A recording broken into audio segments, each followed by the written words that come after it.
जय हिंद मेरे साथियों। डिलाइट मैथ क्लासेस में आपका स्वागत है। मैं फिरोज अहमद।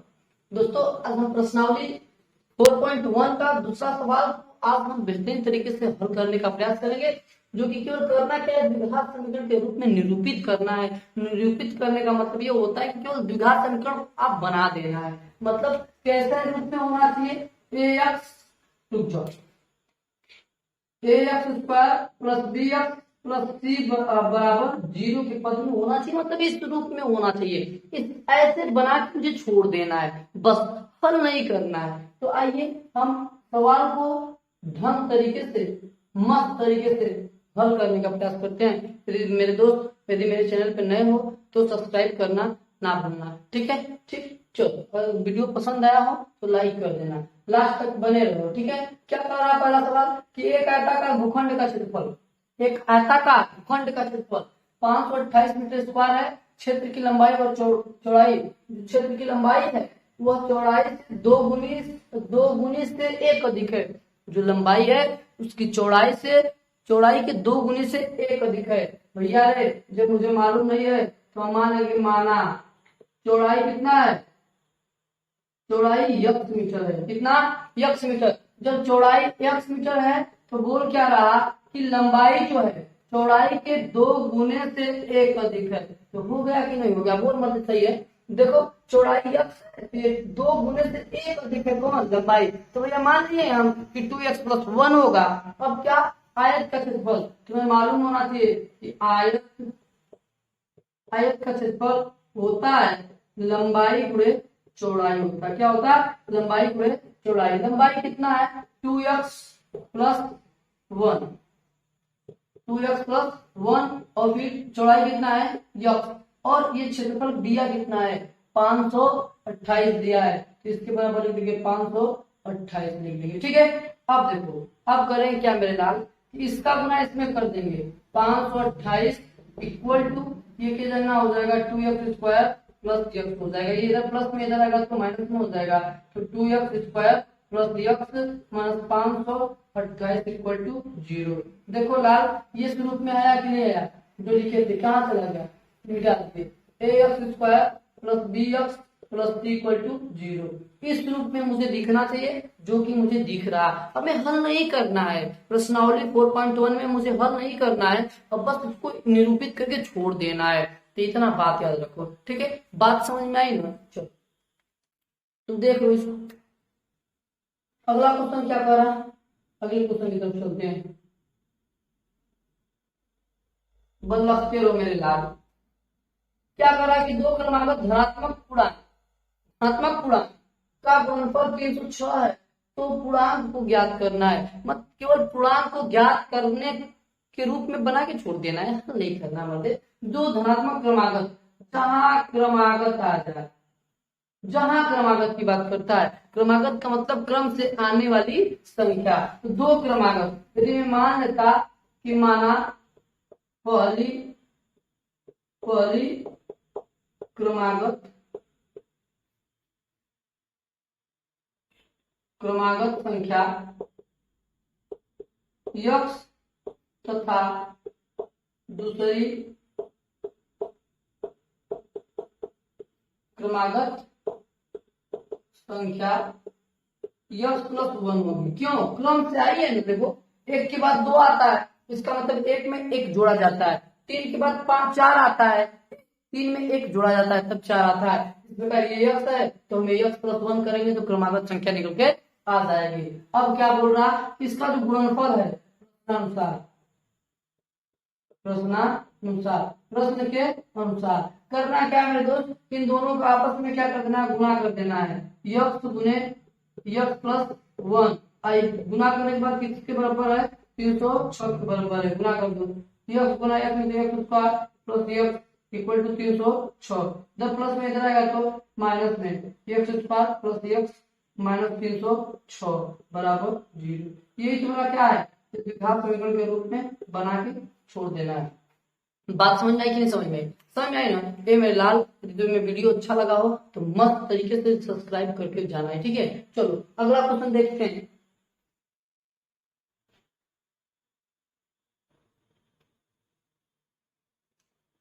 अगला क्वेश्चन क्या कह रहा कि रोहन की माँ उससे 26 वर्ष बड़ी है। जो रोहन की माँ है उससे 26 वर्ष बड़ी है मेरे दोस्त। उसकी आयु का गुणनफल अब से 3 वर्ष पश्चात 360 हो जाएगा। तो रोहन की वर्तमान आयु ज्ञात कीजिए। ध्यान सुनना, उसकी आयु जो है उसके आयु से 26 वर्ष उसकी माँ बड़ी है। तो मान लेते हैं कि माना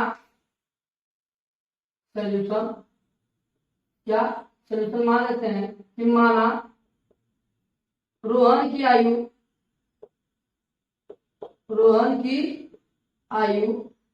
यक्स वर्ष है। कितना वर्ष? यक्स वर्ष। उसकी माँ की आयु कितना वर्ष हो जाएगा? माँ की आयु कितना? 26 वर्ष बढ़ा, मतलब यक्स प्लस कितना हो जाएगा? 26 हो जाएगा। ठीक है, उसकी माँ कितने वर्ष की हो जाएगी? यक्स प्लस 26 वर्ष की हो जाएगी। 3 वर्ष पश्चात की बात करता है, तो रोहन के 3 वर्ष पश्चात निकाल लेते हैं। तो रोहन का 3 वर्ष पश्चात है, लिख लो यहाँ 3 वर्ष बाद, 3 वर्ष बाद रोहन की आयु कितना वर्ष हो जाएगा बच्चा? ये पहले यक्स था, अब कितना हुआ है? 3 वर्ष बाद की बोल रहा है। 3 इसमें क्या कर देंगे? जोड़ देंगे। कितना वर्ष हो जाएगा? 3 वर्ष बाद। फिर बोल रहा है उसके माता का भी निकाल लेते हैं। 3 वर्ष बाद माता की आयु है, माँ की आयु कितना वर्ष हो जाएगा? पहले कितना था? X plus 26। 3 वर्ष बाद 3 जोड़ देंगे, कितना आएगा टोटल? X plus 29। ठीक है, इतना वर्ष पे ये माता हो जाएंगे। बात समझ में आ रही कि नहीं समझ में आ रही? ये दोस्तों बोला कि इसका जो गुणनफल है वो किसके बराबर है? 360 के बराबर है। तो प्रश्नानुसार क्या हो जाएगा? इन सबका गुणा कर देते हैं। 3 वर्ष पश्चात का x plus 3 x plus 29 equal to किसके बराबर है? 360 बराबर है। गुना करते हैं, यक्स गुना एक्स में तो यक्स स्क्वायर, यक्स गुना 29 में तो 29 यक्स, 3 गुना एक्स में 3 यक्स प्लस 29 को गुणा 3 में करेंगे तो कितना हो जाएगा? 3 3 90, 90 में से 3 घट जाएगा, कितना हो जाएगा? 97 इक्वल टू 360। ठीक, यक्स स्क्वायर प्लस 29 3 31 यक्स, और ये इधर प्लस में इधर आएगा तो माइनस में 97 माइनस 360। ठीक है, अब यदि मैं यहाँ पे करता हूँ यक्स स्क्वायर प्लस 31 यक्स, ये घट जाएगा। क्या हो जाएगा? घट जाएगा। 360 में से यदि मैं 97 घटाता हूँ, 30 90 87 आएगा जी, 87। यदि मैं 87 को घटाता हूँ तो कितना हो जाएगा? 3, ये 15 में से 8 जाएगा 7। ठीक है, ये 2 कितना आएगा? 273। कितना? 273 माइनस 273 इक्वल टू 0। यही तुम्हारा क्या है? द्विघात समीकरण है। ठीक है, इसका ये वाला सवाल का ये आंसर है। ठीक, यही मुझे करना है और कुछ नहीं करना है, मुझे हल नहीं करना है। मुझे केवल बस क्या द्विघात समीकरण के रूप में निरूपित कर देना, बना देना है। ठीक है, ये समझ में आया? अगर नहीं समझ में आया तो पुनः देख लो। रोहन की आयु मान के यक्स, उसकी माता की आयु मान लेंगे यक्स प्लस 26। 3 वर्ष बाद रोहन के यक्स प्लस 3 हो जाएगा। 3 वर्ष बाद माता के यक्स प्लस 29 हो जाएगा, क्योंकि 3 जोड़ देंगे इसमें तो 29 हो जाएगा। इसके बाद क्या कि दोनों का गुणनफल किसके बराबर है? 360 के बराबर है। पहले कोष्टक को पकड़ेंगे, सब में गुणा कर देंगे, गुणा करने के बाद ये आएगा, उसके बाद यही तक छोड़ देना है, हल नहीं करना है। ठीक है, चलो मेरे बच्चा समझ में आ रहा है ना? लख रहे हो कि नहीं लख रहे हो? बताओ। चौचक लख रहे हो ना? हाँ, लखते ही हो। बात समझ में आई ना? लखोगे बड़ी आनंद आएगा। बात ध्यान से सुनना। क्या बोल रहा आप? एक रेलगाड़ी 480 किमी की दूरी समान चाल से तय करती है। यदि उसकी चाल 80 किमी प्रति घंटा 8 किमी प्रति घंटा कम होती तो उसी दूरी को तय करने में 3 घंटा अधिक लेती। तो रेलगाड़ी की चाल ज्ञात कीजिए। बच्चा रे देखो, मैं मान लेता कि मैं मान लूंगा क्या कि रेलगाड़ी की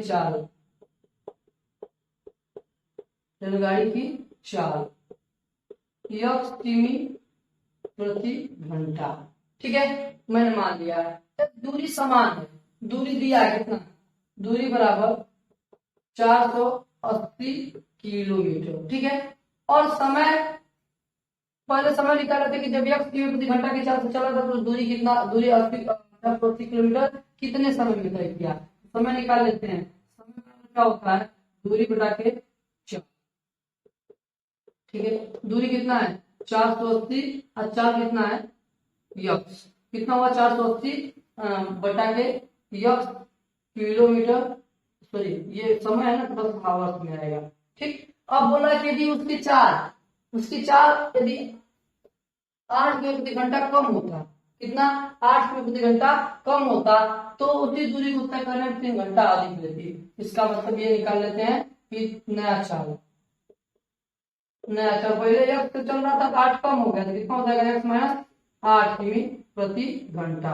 ठीक है, तो समय क्या बोल रहा है, दूरी सेम है, दूरी कितना है सेम 480 किलोमीटर। ये मेरे दोस्त क्या बोल रहा है कि समय जो है, समय निकाल देते हैं, समय इक्वल टू क्या हो जाएगा, दूरी बटा के 4। तो दूरी कितना है 480, 4 कितना है x प्लस x माइनस 8। ठीक है, अब ध्यान से देखो, बोल रहा है कि यदि ये 8 किमी प्रति घंटा कम चलता, स्पीड उसकी कम हो जाती तो ये 3 घंटा अधिक लेगा। इसका मतलब जो समय है, ये समय इस वाले समय से क्या है 3 घंटा अधिक है। यदि मैं इस समय में से इस समय को घटा दूंगा तो 3 के बराबर हो जाएगा कि नहीं हो जाएगा, हो जाएगा।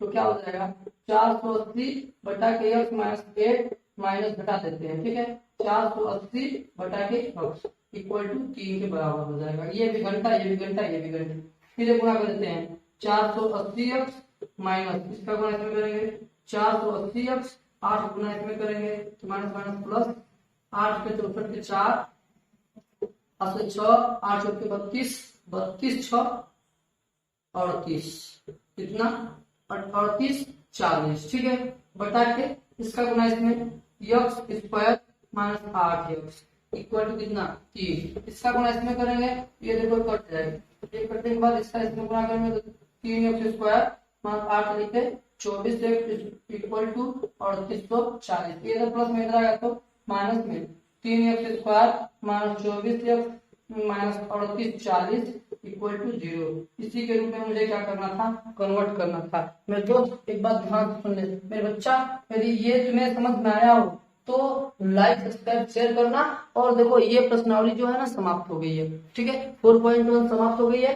कल हम लोग पढ़ेंगे क्या 4.2 पढ़ेंगे। ठीक है, इसमें बस निरूपित करना था, आगे जो प्रश्नावली है उसमें हल करना होगा। तो बने रहिएगा, कल इसी टाइम हम लोग मिलेंगे मिलते हैं अगले वीडियो में। तब तक के लिए जय हिंद जय भारत।